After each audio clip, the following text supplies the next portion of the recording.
Ready to experience something new? All Trails helps you find your next hike.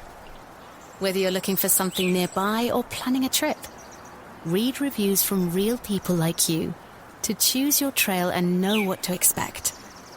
You can also download the map in case service gets spotty.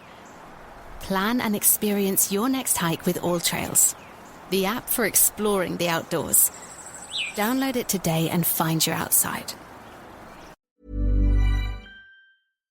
Bonjour, ici Patrick Pierrat, éditeur d'InfoBref, de retour après 2 semaines de vacances. Voici l'essentiel des nouvelles en ce lundi 6 juillet. Un train de marchandises du Canadien National a déraillé hier. L'incident est survenu dans un quartier résidentiel du secteur Le Gardeur à Repentigny, dans la région de Lanaudière.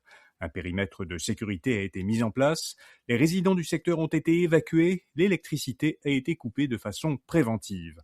Selon le service de police de la ville de Repentigny, aucun blessé n'avait été signalé hier soir. La cause de l'accident était encore inconnue. Québec solidaire a présenté sa vision d'un Québec indépendant. Baptisé « Nouveau Québec libre », le manifeste de Québec solidaire affirme que l'indépendance doit être un projet de société rassembleur auquel toutes les nations du Québec doivent participer. Le parti souhaite mettre en place une assemblée constituante élaborée avec les Premières Nations.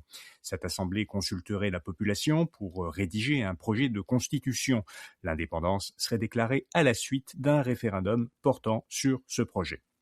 Québec solidaire a par ailleurs dévoilé ses priorités en vue des élections d'octobre, construire des logements sociaux, investir massivement dans le transport collectif, développer une agriculture plus résiliente et renforcer les services publics. Les États-Unis ont célébré le 250e anniversaire de leur déclaration d'indépendance. L'adoption de la déclaration d'indépendance le 4 juillet 1776 à Philadelphie avait officialisé la séparation entre la couronne britannique et les 13 colonies américaines. 250 ans plus tard, une partie des festivités a été perturbée par des orages et une vague de chaleur.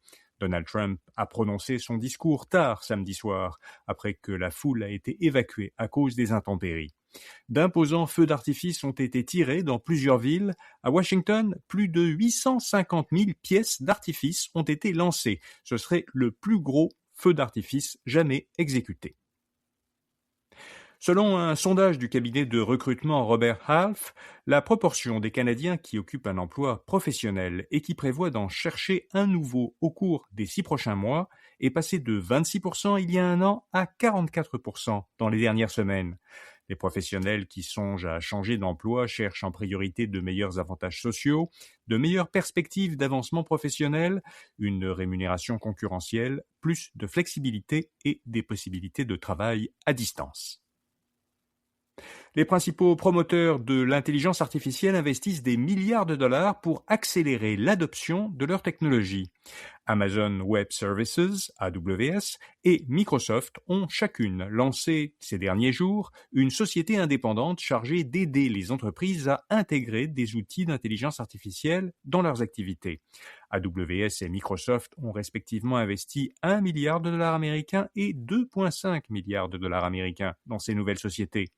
OpenAI et Anthropic avaient aussi annoncé en mai des investissements similaires pour soutenir l'adoption de leur technologie par les entreprises. Et puis, la Coupe du monde de soccer se poursuit, mais sans le Canada.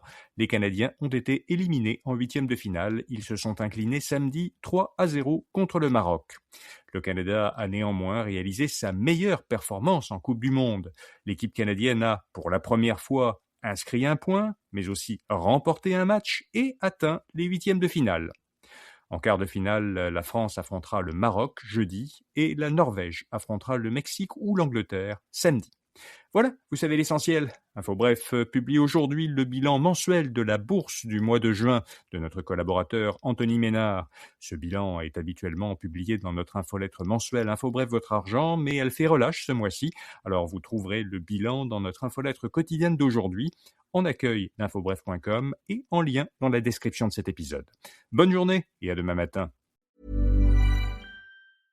Did you know that passive fixed income ETFs only capture about 50% of the U.S. public bond market? But with JP Morgan Asset Management's active fixed income ETFs, we can help you capture 100% of the U.S. public bond market and explore twice as many opportunities. Visit jpmorgan.com/getactive to learn more. JP Morgan Asset Management is the brand name for the asset management business of JP Morgan Chase & Company and its affiliates worldwide. This communication is issued by JP Morgan Distribution Services Incorporated, member of FINRA.